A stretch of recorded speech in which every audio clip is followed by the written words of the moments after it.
తాకట్లో ఉన్న మీ బంగారాన్ని విడిపించి ఆ రోజు ఆన్లైన్ రేటుకి కొంటాం. Sharma gold company. నమస్తే, వెల్కమ్ టు సుమన్ టీవీ. నేను జానకి.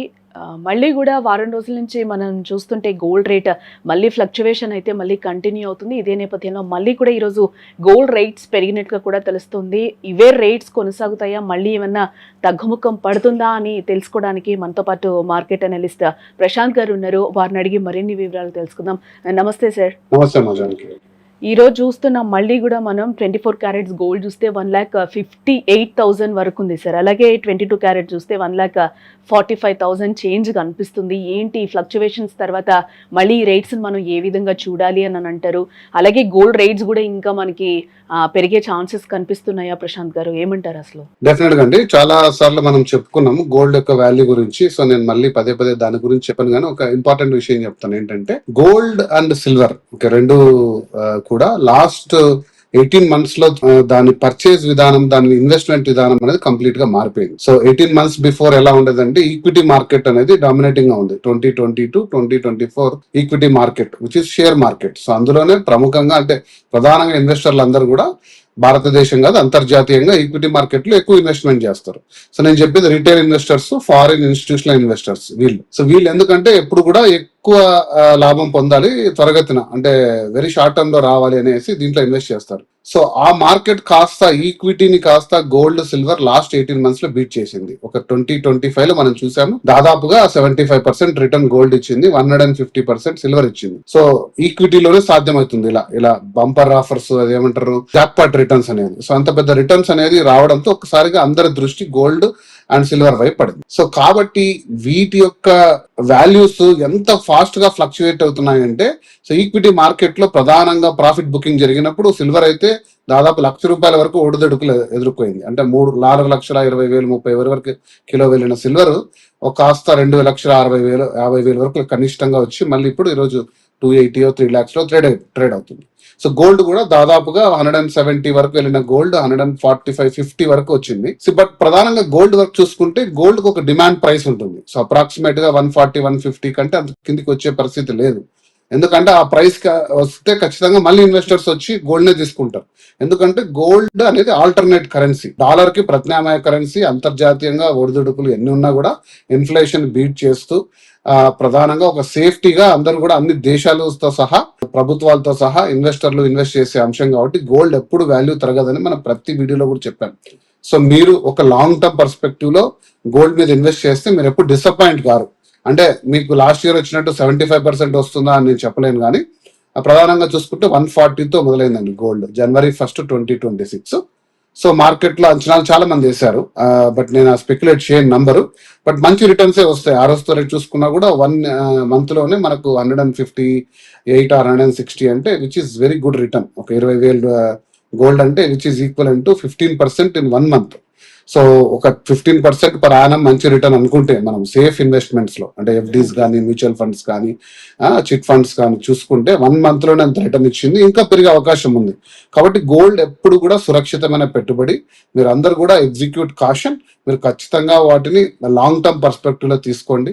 మీ దగ్గర ఉన్న ఇంట్లో నగలన్నీ తాకట్టు పెట్టి క్రెడిట్ కార్డులు స్వైప్ చేసి అప్పులు తీసుకొచ్చి ఏదో ఒక 1 month లో 2 months లో జాక్పాట్ కొట్టాలి అని చాలా మంది, నేను విన్నాను కాబట్టి చెప్తున్నాను, నేను ఏదో ఊహించి చెప్పట్లేదు, చాలా మంది డిసప్పాయింట్ అయ్యారు. సో ఇప్పుడు అమ్మచ్చా, ఇంకా పెట్టుకోవచ్చా, ఇలాంటి ప్రశ్నలు చాలా మంది, నాకు తెలిసి చాలా నాలెడ్జబుల్ పీపుల్, పెద్ద పొజిషన్స్ లో ఉన్న వాళ్ళు కూడా వీటిపై ఇన్వెస్ట్మెంట్ చేశారు. అది కూడా చాలా పెద్ద రూపంలో చేశారు. సో కాబట్టి వాటి గురించి మీరు ఎగ్జిక్యూట్ కాషన్. దయచేసి లాంగ్ టర్మ్ గా పెట్టండి. దీన్ని ఇన్వెస్ట్మెంట్ అసెట్ కంటే కూడా ఇన్సూరెన్స్ అసెట్ గా, మీకు ఒక సేఫ్టీ నెట్ గా దీన్ని వాడుకోండి. మీకుండే గ్రోత్ అసెట్స్ లో పాటు దీన్ని ఒక భాగంగా చేర్చండి. ఒక ₹10 ఇన్వెస్ట్మెంట్ చేసేటైతే గోల్డ్ లో బహుశా ఒక ₹15-20 వరకు పెంచుకోండి. కానీ మొత్తం మీ దగ్గర ఉన్న ₹100 తీసుకెళ్లి గోల్డ్ మీద పెట్టి తర్వాత రోజు వీడియోలు చూడడము, రోజు దాని ప్రైస్ చూసుకుంటడం అనేది కరెక్ట్ కాదు. సో అది నేను ప్రధానంగా చాలాసార్లు చెప్పాను, మళ్ళీ ఈ వీడియో ద్వారా కూడా అదే చెప్పదలుచుకున్నాను. గోల్డ్ ప్రైస్ ఎక్కడికి పోదండి. మీరు లాంగ్ టర్మ్ పర్స్పెక్టివ్ లో 2 years 3 years చూడండి, మీకు మంచి రిటర్న్స్ ఇస్తుంది గోల్డ్. అదే కానీ ఈ షార్ట్ టర్మ్ ఫ్లక్చువేషన్స్ లో కొద్దిగా అటు ఇటు జంప్ అవుతుండొచ్చు, కానీ గోల్డ్ అయితే అది చాలా మంది చెప్పినట్టు 60,000 పడిపోతుంది, 80,000 పడిపోయేది, ఆ సీన్ గోల్డ్ కి అయితే ఉండదండి. దానికి చాలా పెద్ద జనాలు కూడా సార్ అంటే ప్రశాంత్ గారు ఇప్పుడు జనాలు కూడా అదే చూస్తున్నారు. ఏవో కొన్ని రీల్స్ చూసో లేకపోతే సోషల్ మీడియా అవేర్నెస్ కూడా ఈరోజు ఏ విధంగా ఉందో కూడా మనం చూస్తానో, అది ఎవరు చెప్పారు ఏంటి అనేది నమ్మకుండా కూడా జనాలు కూడా ఒక అయోమయంలో ఉన్నారు. 70,000కి వస్తుందేమో, 80,000కి వస్తుందేమో, అప్పుడు కొనుక్కుందాంలే, ఇప్పుడు రేట్ ఎవరు పట్టించుకుంటారని. బట్ ఈ ఫ్లక్చువేషన్స్ మనం చూస్తుంటే చాలా దారుణంగా కనిపిస్తున్నాయి మనకి. అంటే ఈ రోజు ఉన్న రేట్ రేపటికి ఉండట్లేదు, అదే మార్కెట్ క్లోజ్ అయ్యడానికి యాజ్ ఇట్ ఈస్ ఆ డేలో కూడా మనకి కనిపించని సిచ్యువేషన్ కనిపిస్తుంది. అలాంటి వాళ్ళకైతే మీరు చాలా క్లియర్ గా చెప్పాలి. ఎందుకంటే పెళ్లిళ్ళ సీజన్ కూడా ఆల్రెడీ స్టార్ట్ అయింది కాబట్టి వాళ్ళు ఏ విధంగా ఇప్పుడు పర్చేస్ చేసుకుంటే బెటర్ అని అంటారు. అంటే ఇప్పుడున్న సిచ్యువేషన్ లో రోజు కూడా మనం రేట్స్ అయితే చూస్తున్నాం సార్, ఎంతో కొంత అయితే పెరిగిపోతూనే ఉన్నాయి రేట్స్ అయితే. మళ్ళీ డౌన్ అవుతాయి అని వెయిట్ చేసే వాళ్ళకి ఏం చెప్తారు? అలాగే సిల్వర్ విషయానికి వస్తే కూడా మనం 4,25,000 వరకు ఒక రేట్ అయితే చూసాం. ఇప్పుడు అప్పుడు కొనుక్కొని పెట్టుకున్న వాళ్ళు కూడా మళ్ళీ ఒక్కసారిగా డౌన్ ఫాల్ అయ్యే వరకు కూడా ఇది అమ్మాలా, ఉంచుకోవాలా, మళ్ళీ కొనాలా, లేకపోతే అమ్ముకోవాలా, లేకపోతే ఆ రేట్ వచ్చే వరకు మనం వెయిట్ చేయాలా అని కన్ఫ్యూజన్ లో అయితే ఇప్పుడు చాలా మంది ఉన్నారు. ప్రెసెంట్ కొనుక్కోవాలా అని ఒక సందిగ్ధంలో కూడా ఉన్నారు. వీళ్ళందరికీ కూడా ఆ డౌట్స్ అయితే ఒకసారి క్లారిఫై చేయండి సార్. చాలా పర్టినెంట్ క్వశ్చన్స్. ఇది టూ ఫోల్డెడ్ గా ఉంది కాబట్టి నేను బ్రేక్ చేసి చెప్తాను. ఫస్ట్, గోల్డ్ అనేది మీరు అన్నట్టు కరెక్టే, ఫిబ్రవరి 19 నుంచి చాలా పెద్ద పెళ్లిళ్ళ సీజన్ రాబోతుంది. ఆల్మోస్ట్ 3 months 2 months బ్రేక్ తర్వాత. కాబట్టి ప్రధానంగా ఫంక్షన్స్, వెడ్డింగ్స్ అన్ని కూడా స్టార్ట్ అవ్వబోతుంది. Gold demand Indian retail market లో పెరుగుతుంది. ఓకే, సో గోల్డ్ డిమాండ్ అనేది ఎప్పుడు పడిపోదు, అది ఆల్వేస్ షైనింగ్ మెటల్. నేను చెప్పాను కాబట్టి కొంచెం స్టాక్ మార్కెట్ తరహాలో ఒడిదుడుకులు ఎదుర్కొంటున్న మాట వాస్తవం, కానీ ప్రధానంగా దాని వాల్యూ పడదు. కాబట్టి మీరు ఎప్పుడు కూడా గోల్డ్ అనేది నేను సజెస్ట్ చేసేది ఏంటంటే 2-3 విధాలుగా గోల్డ్ పర్చేస్ చేసుకోవచ్చు. ఫస్ట్ విధానం వచ్చేసి ఆర్నమెంట్. మీరు తరతరాలుగా మనం కొంటున్నది బంగారు ఆభరణంగా మీరు గోల్డ్ తీసుకోవచ్చు. ఇందులో వచ్చిన ప్రాబ్లమ్స్ ఏంటంటే దాదాపుగా హెవీ మేకింగ్ ఛార్జెస్ చేస్తున్నారు. సో మీరు ప్యూరిటీ కూడా చెక్ చేసుకోవాలి, హాల్ మార్క్ ఉండేట్టు.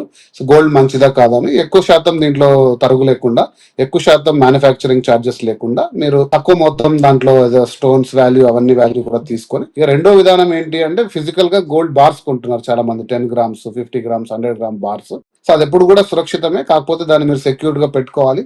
అవి లెండింగ్ కి పనికిరావు. మీరు బార్స్ ఎక్కడ కూడా ప్లెడ్జ్ చేయలేరు. ఆర్నమెంట్స్ ఉంటే మీరు ప్లెడ్జ్ చేసుకోవచ్చు ఎక్కడైనా. ఆర్బీఐ గైడ్ లైన్స్ ప్రకారంగా మీరు బంగారు బిస్కెట్లను ఎక్కడ తాకట్టు పెట్టి డబ్బులు తెచ్చుకోలేరు. బట్ అది మీకు ఇన్వెస్ట్మెంట్ కరెక్ట్ అనుకుంటే మీరు సేఫ్ గా పెట్టుకోగలను మీ లాకర్స్ లో అనుకుంటే ఒకటి లేదా బ్యాంక్ లాకర్ లో పెట్టుకోవచ్చు. ఇక మూడో విధానం అండి, దీంట్లో డిజిటల్ గోల్డ్ గురించి నేను సపరేట్ వీడియో చేస్తాను. అది చాలా పెద్ద వార్నింగ్. ఈ మధ్య సెబీ కూడా దానికి ఒక పెద్ద వార్నింగ్ ఇచ్చింది.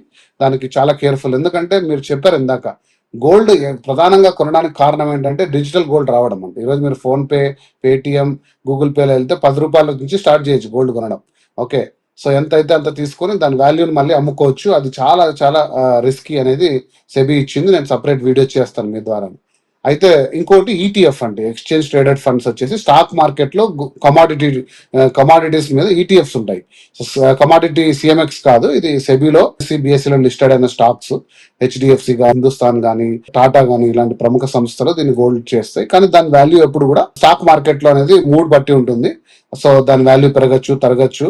బట్ ప్రధానంగా మెయిన్ గోల్డ్ వాల్యూకి కొంచెం దగ్గరలో ర్యాలీ అవుతుంటది ఇది. కాబట్టి ఇందులో కూడా మీరు ఇన్వెస్ట్మెంట్ చేసి ఎప్పుడు కావాలంటే అప్పుడు అమ్ముకోవచ్చు, తీసుకోవచ్చు. బట్ దాన్ని జాగ్రత్తగా పరిశీలించాలి. ఆ పర్టికులర్ కంపెనీ ఈటీఎఫ్స్ ఎలా ట్రేడ్ అవుతుంది, ఎంత మొత్తంలో డిఫరెన్స్ ఉంది ఫిజికల్ గోల్డ్ కి దీనికి, లాంటివి అంచనా వేసుకొని ఎంత ఈజీగా దాని వాల్యూస్ సేల్ చేసుకోవచ్చు, పర్చేస్ చేసుకోవచ్చు, లాంటివి గమనించుకొని కొనొచ్చు. సో వీటన్నిటి మీద నేను చెప్పేది ఏంటంటే, మీకు గోల్డ్ ఇష్టం అయితే, సో ప్రముఖంగా అందరు కూడా చేసేది ఏంటంటే గోల్డ్ స్కీమ్స్. గోల్డ్ స్కీమ్స్ లో ఫస్ట్ అడ్వాంటేజ్ ఏంటంటే మీరు మార్కెట్ ఫ్లక్చువేషన్స్ కి ఎదుర్కొని ఒక 10 to 12 times ఎంటర్ అవుతారు మార్కెట్ లో. ఒక వన్ ఇయర్ లో 11 months 12 months పర్ మంత్ మీ అవకాశం బట్టి 10,000 50,000 20,000 ఇన్వెస్ట్ చేస్తారు. అది ఇయర్ ఎండ్కి ఒక 5 లక్షలు అవుతుంది. సో అలా తీసుకున్న దాని మీద మీకు తయారీ ఛార్జీలు ఏమి ఉండవు అనేసి ఒక కంపెనీస్ చెప్తాయి. కాబట్టి సో మీరు అడ్వాంటేజ్ తీసుకొని ఆర్నమెంట్ తీసుకుంటే మీకు బంగారు ఎగ్జాక్ట్ మీరు బంగారు వాల్యూకి ఆర్నమెంట్ వస్తుంది.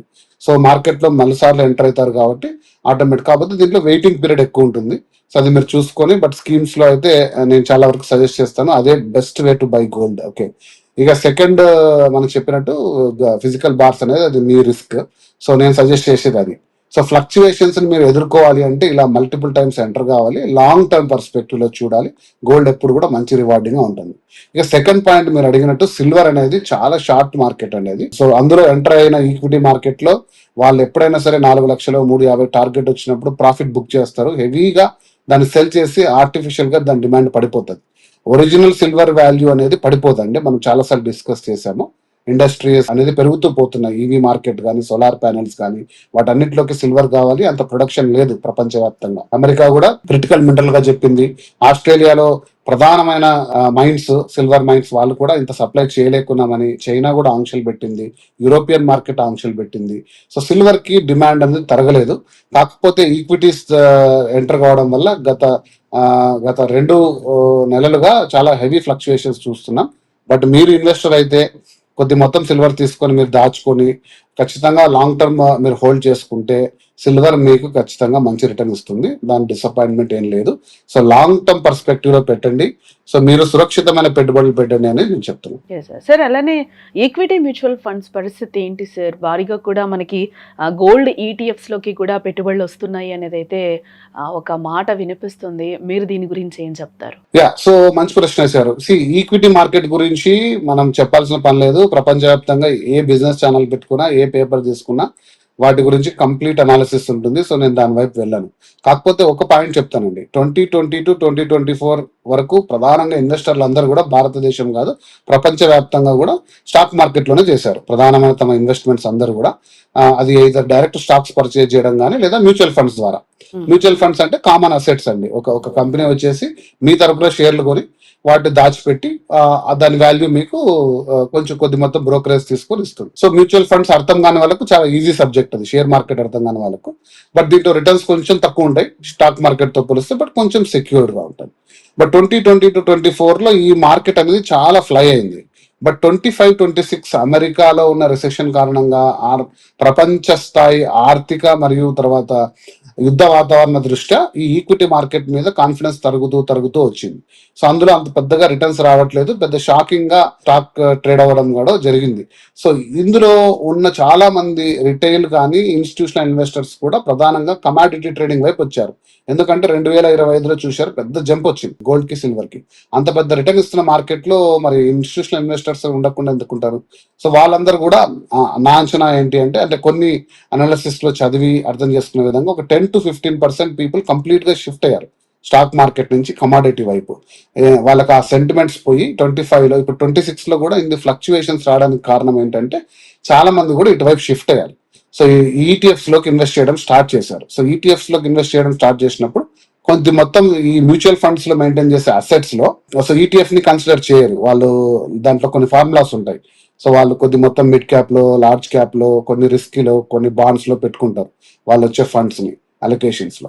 సో ఈటీఎఫ్ వైపు షిఫ్ట్ కావడం వల్ల వాటి రిటర్న్స్ కొంచెం కూడా తగ్గుతూ, వాటి మీద కొంచెం కాన్ఫిడెన్స్ తగ్గిన మాట వాస్తవం. కానీ బట్ ఎవరైతే వైజ్ ఇన్వెస్టర్ ఉంటారో వాళ్ళ అసెట్స్ ని, వాళ్ళ ఇన్వెస్ట్మెంట్స్ ని బ్యాలెన్స్ చేసుకుంటారో, అంటే స్టాక్ మార్కెట్ లో కొద్దిగా, ఈటీఎఫ్స్ కొద్దిగా, ఓకే మ్యూచువల్ ఫండ్స్, తర్వాత ఏదైనా సరే చిట్ మార్కెట్, ఎఫ్డీస్, బాండ్స్, స్థిరాస్తులు అంటే రియల్ ఎస్టేట్ లో, అంటే దాన్ని డైవర్సిఫై చేసుకొని ఎవరైతే ఇన్వెస్ట్ చేసుకుంటారో మార్కెట్ లో ఏ టైంలో ఎక్కడ ఎంటర్ అయ్యి ఎక్కడ తీసుకుంటారని ఫైనాన్షియల్ అనలిస్టులతో, మార్కెట్ అనలిస్టులతో కూర్చొని చర్చించి చేసుకుంటారు, వాళ్ళు ఎప్పుడు కూడా హైయెస్ట్ రిటర్న్స్ తీసుకుంటారు. అన్నిటినీ ఏదో వీడియోలు చూసి, థంబ్నెయిల్స్ చూసి, డిజిటల్ స్పేస్ లో వచ్చే న్యూస్ చూసి ప్రతి దాంట్లో ఆవేశపడి మనం ఇన్వెస్ట్ చేసి చేతులు కాల్చుకోవడం కంటే కొద్దిగా ఆలోచనతో చేసే విధానం అండి ఇదంతా. కొంచెం లాంగ్ టర్మ్ పెట్టుకుంటే బెటర్ అంటారు. 100%. సార్ ఇవన్నీ ఇప్పుడు గోల్డ్ లో, సిల్వర్ లో కూడా మనం ఫ్లక్చువేషన్స్ చూస్తున్నాం. ఇదే నేపథ్యంలో స్టాక్ మార్కెట్స్ సిచ్యువేషన్ ఏ విధంగా ఉంది అంటారు? మళ్ళీ కొంచెం మార్కెట్స్ ఏమైనా పుంజుకున్నట్లు కనిపిస్తున్నాయా? మరి ఎలా ఉండే అవకాశం ఉంది? వాటిల్లో పెట్టి రీసెంట్ గా కూడా మనం చూసాం, ఒక సాఫ్ట్వేర్ ఆత్మహత్య చేసుకున్న సందర్భం కూడా మనకి కనిపించింది. ఈ ట్రేడింగ్ లో పెట్టి కూడా ఏంటి అసలు మార్కెట్స్ ఏ విధంగా ఉంటాయి అంటే, వాళ్ళు కూడా కొంచెం ఇన్వెస్ట్ చేసిన తర్వాత లాంగ్ టర్మ్ వరకు వెయిట్ చేయాలని అంటారా ఏంటి ఆ ట్రేడింగ్ చేసేటప్పుడు కూడా? సో అంటే స్టాక్ మార్కెట్ పరిస్థితి ఎలా ఉంటుందని చెప్పేసి మీరు నేను అంచనా వేస్తే ఖచ్చితంగా అందులో ఎలా ఇన్వెస్ట్ చేయాలో మనం అందరం కూడా రిటర్న్స్ తీసుకోవచ్చు. బట్ నిన్న ఈ రోజు మార్కెట్స్ బాగున్నాయి. నేను చూసాను ఈ రోజు Sensex I think around 600-500 points up ఉంది. సో ఈ మార్కెట్ అనేది ఎప్పుడు కూడా అంటే మీరు సెన్సెక్స్ 1000 పాయింట్లతో స్టార్ట్ చేసిన సెన్సెక్స్ 67,000 77,000 770 టైమ్స్ కావడం అనేది it's phenomenal. Okay, 77 times, not 770. So in span of like ఎప్పుడు స్టార్ట్ అయింది, అరౌండ్ 80s 90s అనుకుంటాను. సో స్థిరంగా దాని పర్ఫార్మెన్స్ దానికి ఉంది. కాకపోతే మీరు ఎక్కడ ఎంటర్ అవుతున్నారు, ఎలా ఎంటర్ అవుతున్నారు, ఎంత నాలెడ్జ్ తో ఎంటర్ అవుతున్నారు అనేది చాలా ఇంపార్టెంట్. సో కాబట్టి స్టాక్ మార్కెట్ అనాలిసిస్ నేను డీప్ గా ఎప్పుడు చెప్పను, బట్ ఇది మీరు కాషన్ తో చేయవలసినది. నాకు తెలిసి రాబో తరాలైనా ఇంకో డికేడ్ అయినా 2 decades అయినా కూడా ఎప్పుడు కూడా ఇన్వెస్ట్మెంట్ రూపంలో అంటే ప్రపంచవ్యాప్తంగా ఎక్కువ శాతం ఇన్వెస్ట్మెంట్లు చేసి మనీ రిటర్న్స్ కానీ మనీ ట్రాన్సాక్షన్స్ జరిగేది ఎప్పుడు ఫస్ట్ ప్లేస్ స్టాక్ మార్కెట్. అది అమెరికాలో కానీ, అది ఇండియాలో కానీ, యూరోపియన్ మార్కెట్లో కానీ, ఇంకా ఏ దేశాల్లో అయినా కూడా స్టాక్ మార్కెట్ ని దాటి ఏది కూడా ట్రాన్సాక్షన్స్ జరగవు. సో కాబట్టి వాటి యొక్క విలువ తగ్గుతుంది అని నేను అనుకోను. రాబో రోజుల్లో అంటే రాబో సంవత్సరాల్లో కూడా దాని వాల్యూ ఎప్పుడు ఉంటుంది. కాకపోతే అది మూడ్ అండ్ సెంటిమెంట్ బట్టి ఉంటుంది. ఒకసారిగా యుద్ధ వాతావరణం వచ్చింది అనుకోండి, జీరో అయిపోతుంది. మీరు కోవిడ్ చూశారు కదా, ఒక్కసారిగా ఒక రోజుకి 25,000 పడిపోయింది. మీ దగ్గర ఉండే ఒక కోటి రూపాయలు ఆస్తుంది అనుకోండి, ఒక్కసారికి 25 లక్షలు అయిపోయాయి ఒక రోజు.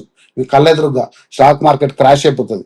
మీరు దానికి కృంగిపోయి ఆ రోజు మీరు ఎగ్జిట్ అవుతారా లేదా ఇంకా కాన్ఫిడెన్స్ పెట్టుకొని మళ్ళీ 2024 25 వచ్చేసరికి మళ్ళీ అది పెరిగిపోయింది, రైట్?